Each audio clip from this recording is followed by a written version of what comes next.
Welcome back to the Upper Transfer Show. The transfer show we bring you each and every week as part of the Upper Tier on the Dynamo Podcast Network. Head over to YouTube, smash that subscribe, bell notification, share, whatever you need to do to support this podcast. Also, let us know your comments at any stage about transfers that we bring up. We'd love to hear your feedback. Audio versions of the show you will find through Anchor on Spotify, iTunes, all that kind of good stuff. You'll also, if you want to contact the show, you can get us at the Upper Tier. We're on Facebook, Instagram, and Twitter. Joining me for our weekly dose of transfers, Dean Fitz. How we doing, Dean? Could be better, my man. A weekly dose of slag and Tottenham Hotspur. Good. Well, I'm going to turn it up a little bit this week because we're going to start off with Everton. Everton apparently in talks to sign Sergio Romero. Oh, yeah, I seen that earlier on. That's a great move for me. He's a better goalkeeper than Jordan Pickford.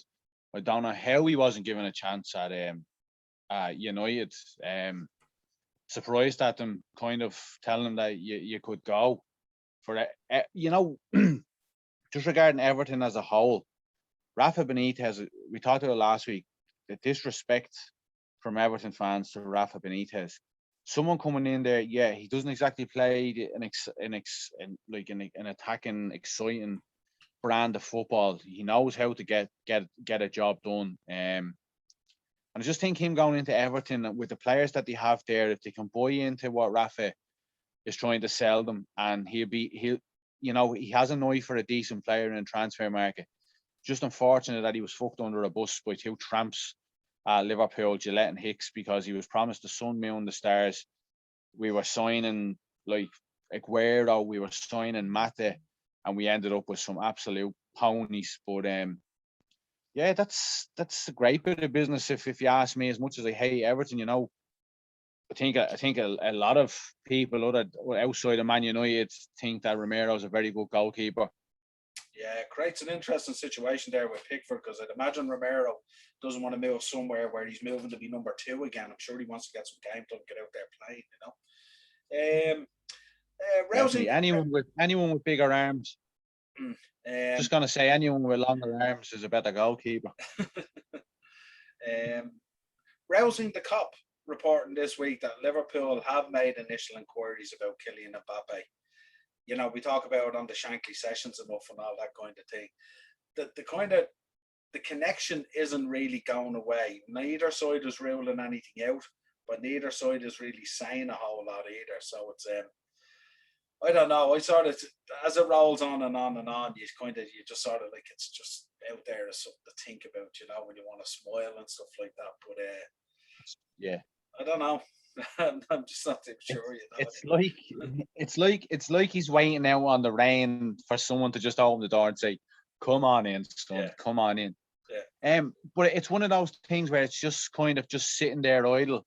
And look, if it did break tomorrow, and Liverpool are in at serious talks with Kylian Mbappe to bring him in, you're not going to be surprised. Well, I'm certainly not going to be surprised. I've been talking about this for 6 months.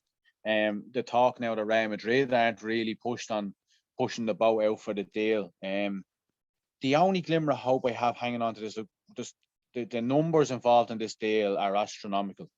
But the only glimmer of hope that I'm holding on to now is the whole Nike part in the deal. If Man United, if Adidas can go out and help Man United get Paul Pogba, what's stopping Nike? Liverpool could make the money back for this deal within 18 months from jersey sales. He's got his own Jordan brand. If he signs for Liverpool, that's going to be an LFC Jordan brand. That's the glimmer of hope we have regarding this deal. We know that the talks between FSG and himself and the private jet. We know Jurgen Klopp is in regular contact with his father. I'm not giving up until this is dead in the water and he signs a new deal with PSG, or if he comes out and says, "Look, I'm staying at PSG for another season." If he says at PSG for another season and we have a good season, who's to say that next year it doesn't happen? Yeah. You know what I mean? So look, it's not dead in the water yet, but I'm not as enthused as I was about it. I suppose the risk as it goes along, if he does stay at PSG for another season, the risk is that his value comes down even more because PSG are staring into a barrel of losing him on a free, and that would be just catastrophic. And then you have everyone, Man City, yeah. And then you have Man City coming out and saying, right, well, there's 450 grand a week, and let's cut our losses with Kevin De Bruyne. He can go off to Real Madrid or something. That is the worry. So I think it would take us going out winning the league or winning the Champions League, and us having that good relationship with the player and with his family and stuff like that. It is going to take, if that was to be what was going to happen next year, it's going to take us. We'd have to go out and win a Premier League, or we'd have to go out and win a Champions League. Yeah, absolutely. The Guardian reporting this week on Ben White, 50 million transfer to Arsenal. I don't know. I think this could be. It's big numbers, all right, but I think it's exactly what Arsenal need. I think Arsenal have serious problems at the back, and until they address them, they're going to continue to have their problems. And I think Ben White is a real good footballer. I think clubs out there know that Arsenal are in a kind of a sticky situation when it comes to their defence and stuff like that, so they can ramp the price up and hold them over a barrel a little bit. But there's no denying the chap's talent, what you thinking of that one? Yeah, we were linked with him with Liverpool were linked with him as well. We obviously opted to go with Konate, which I'm very happy about. But look, again, young English player in the English setup, so you can name your price, and that's that. Look at Harry Maguire. Look at Jack Grealish. If Declan Rice was to leave West Ham, you're talking mega money as well. We've talked about all these names. You're young, you're English, you're anyway a decent baller. You're talking mad money. Arsenal are in a predicament where they need a complete rebuild. So Brighton know that if they want their big, their standout, their star man, they're gonna have to pay over the odds. I'd be paying probably 30 million max. No disrespect to the lad, he is a decent centre half, he is a good player and all, but for me, I think the likes of a Pau Torres would suit Arsenal better. But look, that's up to themselves, and if they're going to go out and spend half of their or 2/3 of their budget, off you go. Because as we talked about before, Arsenal probably need about 7 or 8 players to be anywhere near the top 6 again, let alone the top 4. Yeah, absolutely. Jack Grealish reporting this week, 100 million. Man City looks like they've come in with a bid for 100 million for him. I think this is only a timing thing, isn't it? But I think this is a shrewd bit of business by Man City. Do you think? I know the numbers are big, but I think his marketing value and everything else that he brings, I think he'll be a huge asset for Man City. Oh, 100%. That young English player, he should have started all 3 games for England, if you ask me. The fans were crying out for him to come on in the Czech Republic game. England dull as fuck. Now the talk is with all the pundits and all, but we got through with 7 points and we didn't concede. What happened to this generation that England was all about attacking football, and you're leaving one of your best players on the bench? You know what I mean? Jack, we seen in the Scotland game, or we seen when he came on in the Czech game. The assist for the Sterling goal. Between the 3 of them, Sterling, Saka, and Grealish, well worked move, great ball with his bad foot to set him up for the goal. We texted each other about it when it broke the other day. The intriguing thing about this was within an hour, Villa put out a statement saying that they were already in talks regarding a new contract. So look, Buendia coming in, could that be a sign off they're already planning for life without him? You know what I mean? Like, Buendia is an exceptional player. I know you're kind of the whole timing thing, and it's more than likely going to happen. But I just looking at him and saying to myself, I think Grealish could stay there for another year and see how it goes. As he's still very young, you know what I mean? I don't know. I think when a big club like that comes in for you and they lodge that type of bid, that's a defining bid in terms of your career. You know what I mean? I don't think you can be turning those opportunities down unless it's a club that you particularly don't want to go to. But like if you look at Jack Grealish, and I know Villa does a nice project going on there, the Villa and all with players that they're signing and stuff like that. But I just think if you have an opportunity to go to Man City and play under Pep with that quality of player, that kind of profile, Champions League, Jack Grealish in the Champions League and all, you know what I mean? Like, how can you turn that down? I know if, it doesn't matter how much you love Villa and stuff like that. And then you're looking at Villa there as well. Villa are looking at 100 million. They'd probably like to use that 100 million as well, to bring in maybe 2, possibly 3 more top class players as well. You know what I mean? But I just, if you're Jack Grealish, you got to take with it. it, with it. Can't turn that move down. Yeah, yeah. When I put it into perspective as well, like when you look at a player, like when this broke the other day, I kind of handed out with the Fabian Delph deal to Man City when he came out and said he didn't want to go, and I think he realised, I'm Fabian Delph, like I'm not exactly the best footballer in the world, and Man City want to sign me. I can go there and win a Premier League. I can go there and play in the Champions League. Fabian Delph is an awful player in my opinion. How he managed, like Ross Barkley, Jack Rodwell, players like that, and I say to myself, like once in a lifetime, a player who's average gets a shout from the likes of Man City or something like that, or a Chelsea or what have you. Jack Grealish is going to set the world alight. Jack Grealish is an outstanding footballer. Whatever hate I have towards him for the whole Ireland saga, you have to respect the player for how good he is, and he's outstanding. What you're saying, like, you know, a club like Man City comes along, yeah, okay, fair enough. When you think about it that way, he knows he's good enough. Everyone talks about how good he is. Man City are already talking about getting Mahrez or Sterling out.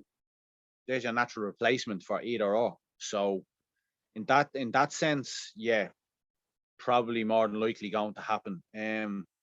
I just want to hear more from Villa regarding the new contract, because I was kind of flabbergasted how as soon as Man City it broke that Man City were making a bid for him, Villa came out and said that they were already in talks. Because if they're not already in talks, Jack Grealish could turn around to them and say, whoa, what's going on here? Like, I'm the club captain. I've given everything for this club, you know. Why are you trying to throw a spanner in the works? At least let me hear out what City have to offer. Villa are no way going to match that City offer. You know, not a chance. Not a chance. So I just think, it's his time to move. I think, you know, we could argue it's very similar to Harry Kane at Spurs. He probably should have moved 2 years ago. You know what I mean? And just didn't. And I think the longer that you stay there, the more difficult it is to move. And I think when that offer's in there, it's good business for Villa. It's good business for the player. And it's time to just put it to bed and make the move, you know. We always just like regarding Man City, Niall, can I just go ahead. Can I just ask your opinion on can I just on the Harry Kane situation, just because we're talking about Man City, just on Harry Kane, if you're a Man City fan, okay, and you're looking at how he's performed in the 3 games so far at the Euros, are you looking at him and saying, right, he's 2 dodgy ankles? Because, like, let's face it, he has dodgy ankles over the last 3 years. I think he's missed 18 months of football because of his injuries. Are you looking at him in the Euros and saying, do we really want to spend 100+ million on him? Is that going to be the man? Now, I know how many goals he scored in the Premier League, but are you know, he doesn't really excite you, regardless of who you support. He doesn't excite me at all. I know, but what he does do is, and he does very, very well and has been very consistent for the last 3 to 4 years or whatever it is, he puts the numbers up. So he puts up the assists, he puts up the goals. You can't argue with that. And you have to look at Man City as well. For most of last season, they didn't really play with a striker. They didn't really play with that player. They played with 3 boys across front, not dissimilar to ourselves. And I think that they know this season, you know, the way this season has just gone. I mean, the points totals were down. Everything was kind of down, you know what I mean? And I think they know coming into this new season, they're going to have to score a lot more goals. There was a lot of pivotal games in there. I spoke to Wayne about it on the season preview, or season review, I should say. You know, we spoke about, there was a lot of very tough games there that were like 2-1s and 1-0s that they had to grind out, that this season they may or may not get away with. And I think they've recognised that they need to replace those goals, those Sergio Aguero goals, and they're looking at Kane as being the man to do that. The other thing I would say as well is from, again, as you said, the English connection there, from a marketing point of view, you know, City will just tear back that money, no problem, through marketing and stuff like that, you know what I mean? And I just think when Kane goes in there, with the level of step up and the level of player he has around him. Like if you've got the likes of Kevin De Bruyne in there, whatever it is, playing by Harry Kane, you know, if he's bagging 20, 25, 28 goals a season or whatever it is, you know that's going to become at least 35 to 38 goals a season with that I'm level of player intrigued. fit. The one thing I'm intrigued though about this situation is I'm looking at the kind of Fernando Torres thing. You know, you're the main man at Liverpool. You're banging in goals for fun. You know, you go to a club like a Man City or a Chelsea where there's all egos and you're not the only good player. Now I know there was Gerrard there as well when Torres was there, but Harry Kane like kind of rules the roost at Spurs. You know, I'm intrigued to see how he settles in there. You know, he's not going in there like, because when you think about it, every player at Man City is a superstar, so he's not going in there. I'm kind of, will he be intimidated going in and like all these mega stars and you know the best manager in the world apparently, and you know City fans aren't exactly happy with you unless you're nailing on a league, or you know, and the fans are really going to want a Champions League next season. I'm intrigued to see how that goes for him. Is he going to go in and crumble under that pressure, because there's massive pressure on him going in there? I think he'd be all right. He's seasoned enough. Like, he's not young. What is he, 28 or something like that? So, like, I mean, he's mature enough to know that this is the biggest move that he's going to have. This is probably his last big move in terms of his career. It's also his last lifetime move, yeah, in terms of silverware as well. You know what I mean? And I think he'll embrace it, and I think he'll be successful there. I'd be very surprised if he wasn't. I mean, it's a massive step up in the level of support player that he's going to have there. And I think that'll only bode good things for Man City, assuming he stays fit. I mean, there's always that question mark about staying fit.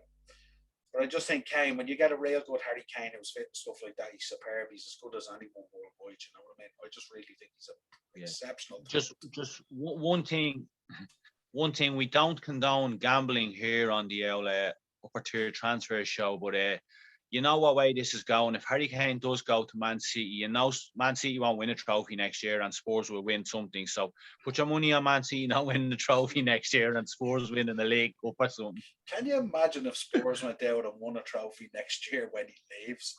Good Lord. And Man City won nothing. It'd be amazing, wouldn't it?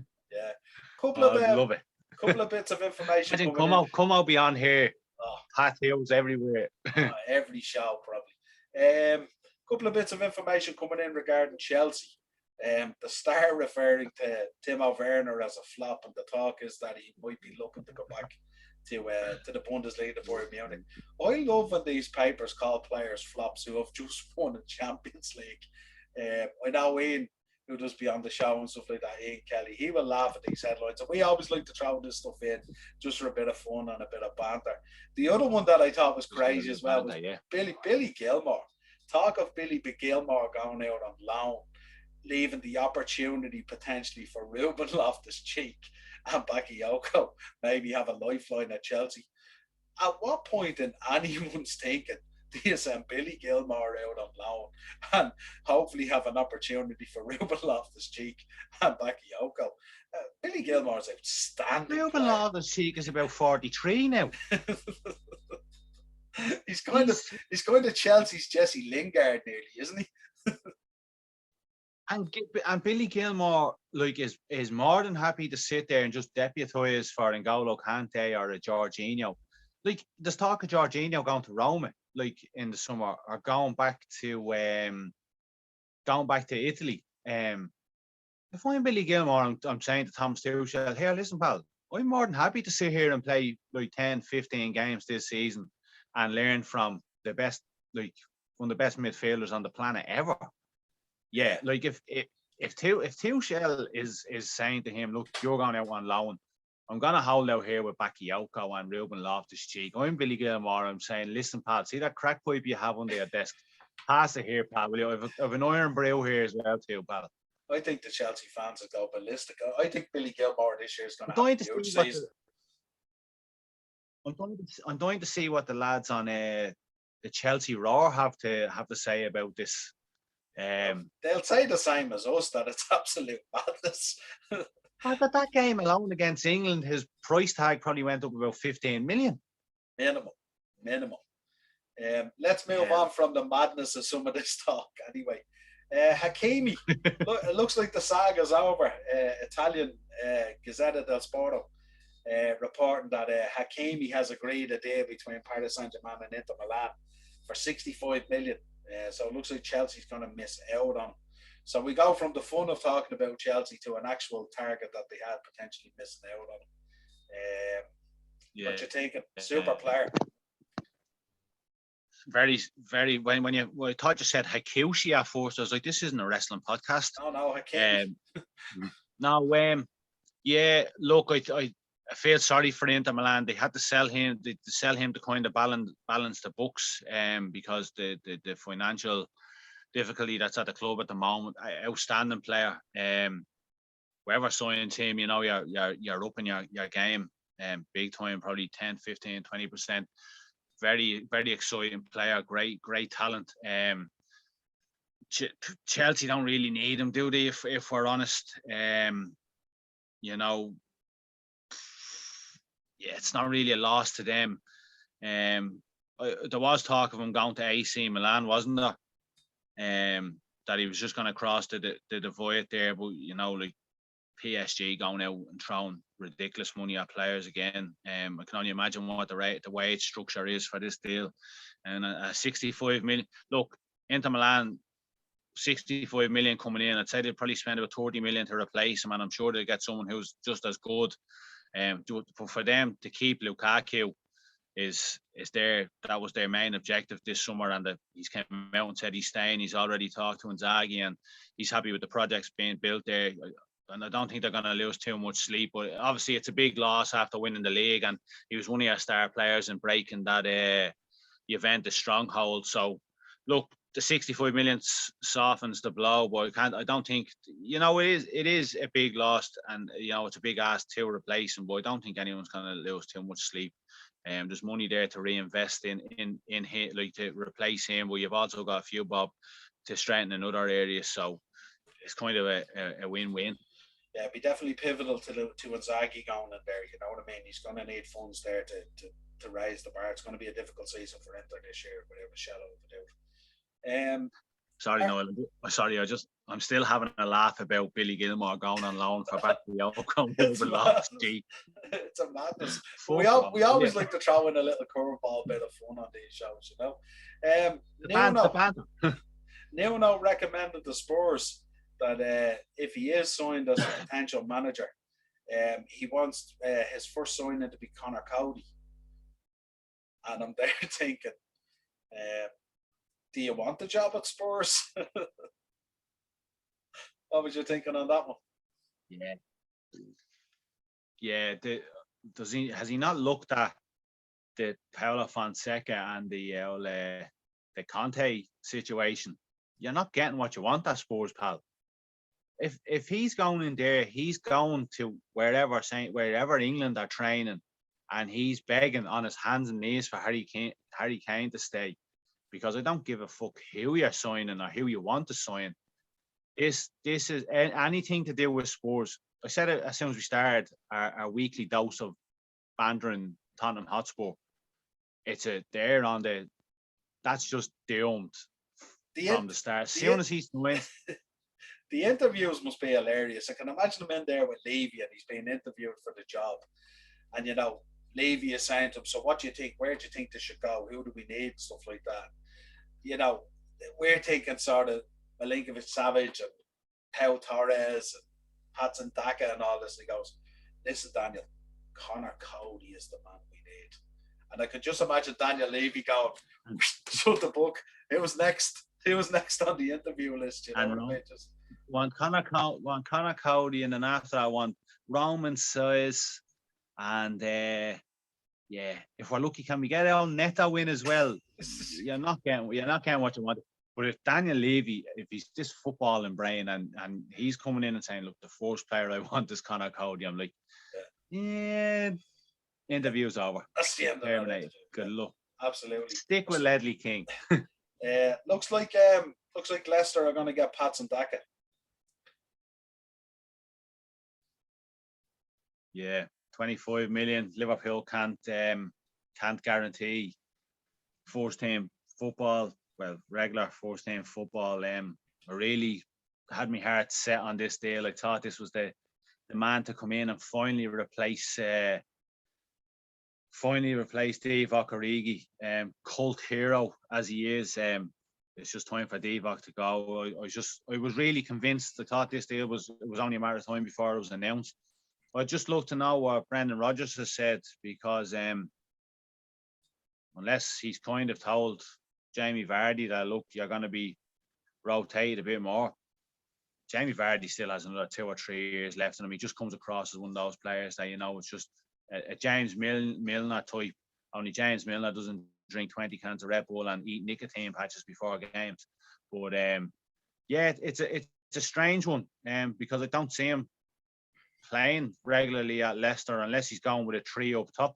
So I think the problem for Brendan at Leicester is he has to try and figure out how does he fix that sort of last 10 games end of season drop off. It's happened twice now. Yeah, you know what I mean. I said in January that. Go ahead. I said in January that I thought Leicester would fall away, and yeah, again they bottled it. But look, the one thing I will say about the deal is he's obviously made the decision to go to Leicester, and I applaud him for that, because he could have went to Liverpool and played Champions League football and stuff like that. So I do applaud him. I've said it countless times. I have so much respect for players that are thinking about their project, not the club they're going to. He wants to play week in, week out. He wants to score goals in the Premier League. He's not going to get Champions League football. He's probably going in there and thinking, I can go in and score 20, 25 goals and fire us to Champions League football in my first season. I'm a hero straight away. So I applaud him in that side of things. But I just thought that he would have looked at Liverpool and said, look, if I can go in there, Bobby didn't really perform to, as much as I love him, he didn't perform to the level that he was the 2 years previous. Sadio Mane had probably the worst season of his career. Jota picked up a couple of injuries. Mo, if he had a bit of self-belief, he'd probably score 50 goals a season. So I would have liked it in that sense for him to turn around and say, well, look, I can go in there. That season painted a picture that these guys are human. So I could go in there and hit the ground running and bang in 3 or 4 goals in the first 6 or 7 games of the season. And the manager could be looking at me and saying, yeah, I trust him more than I ever trusted Divock Origi, or more than I ever trusted Sheridan Shaqiri. So I'm going to throw you into the deep end. So look, I have so much respect for players. Danny Ings, if this guy is saying he's picking Leicester because he sees more of a, more of a chance to getting first team football, then no credit to him. He's invested in his project, and he thinks that he can go there and do more than he could do at Liverpool, but not play Champions League football. So look, all the best, pal. Absolutely.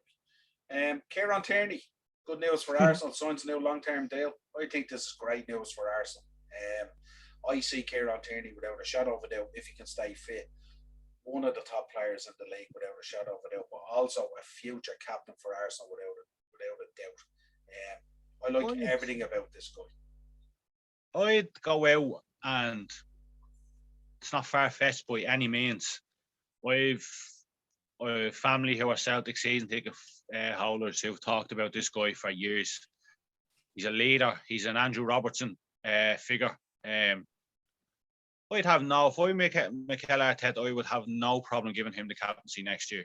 Aubameyang, for me, his head's in the clouds. You want someone who's level-headed. You want someone whose feet are firmly on the ground. You want someone who's fighting for the cause every minute of every game, whether he's in the squad or not. I'd have absolutely no problem giving Kieran Tierney the captaincy at Arsenal next season. The fancy football is back up and running. He was one of the first players I put into my team. He's a great footballer, exceptional defender, great at getting forward. He's up there with Andy Robertson, but I just think Robbo has that bit more about him. But if Kieran Tierney can stay fit next year, he has got a history of groin injury, and I think it's an ankle injury. If he can stay fit, that's a massive bonus for Arsenal. Big plus, especially with the redevelopment that they're going to be going through. You want someone in there in the defence. Yeah, it's also confidence for the club as well. The fact that he is re-signing, and he's not looking to move on or exploring his options. So fair play to Arsenal and Kieran Tierney. City preparing an offer for Barcelona. If the Harry Kane deal doesn't come off, they're looking to sign Griezmann. What you thinking on this? Yeah, it's a cheaper option, is it? And I think he'd be more than happy to go in there and rotate. He'd gladly go in there and rotate. Hasn't really set the world alight at Barcelona. I thought he probably should have stayed at, well, look, Barcelona come knocking for any player in world football. Your head is torn straight away. I think he probably should have stayed at Atletico Madrid. Obviously, he was full of confidence at his goals, the goals he was scoring at Atletico. That when Barcelona came knocking, he jumped straight away. But I just think going into a club like Barcelona, again, it reminds me of the Fernando Torres thing. You're going from being the main man, the spotlight is on you, everybody loves and adores you, and then you're going into Barcelona where you're nothing like that. You know what I mean? And if things don't work out for you, the fans are on your case straight away. But if I'm a City fan, I think there's better out there. But I do think if he's coming in to be rotated, he will score goals for you. He'll score goals wherever he goes. But I probably don't see that one happening, if I'm honest. Yeah, it's a kind of a difficult one. I'd be concerned about the intensity of the Premier League in terms of him. He does tend to like a little bit of space and stuff like that. And he's another player as well who doesn't bring his country form to his club form. He's a far better player for France than he is for Barcelona. You know what I mean? You see him there the other night playing for France, and he's like getting stuck in and stuff like that. You don't tend to see that at Barcelona, you know. So, but it remains to be seen. Obviously, they're concerned that the Kane deal may or may not go ahead, so they're looking at the backup. The last one's an interesting one. Arsenal have registered an interest in signing Renato Sanchez, who I think is a really, really good player. A lot of energy, good skill, good on the ball, an eye for a pass. Would you take him in at Liverpool? Before the Euros, when I heard of this deal that he could be lined up to replace Genie, and I automatically thought back to when he was with Swansea, and I said, no way, not a hope in hell do I want this guy. And then the Euro started, and he was one of Portugal's best players. Now they got knocked out tonight by help me out here. Yeah, with Belgium. He didn't really have his best game tonight, but going off the three group games, he was kind of one of the top 2-3 players. Obviously Ronaldo done what he done in the group stages, but he did stand out.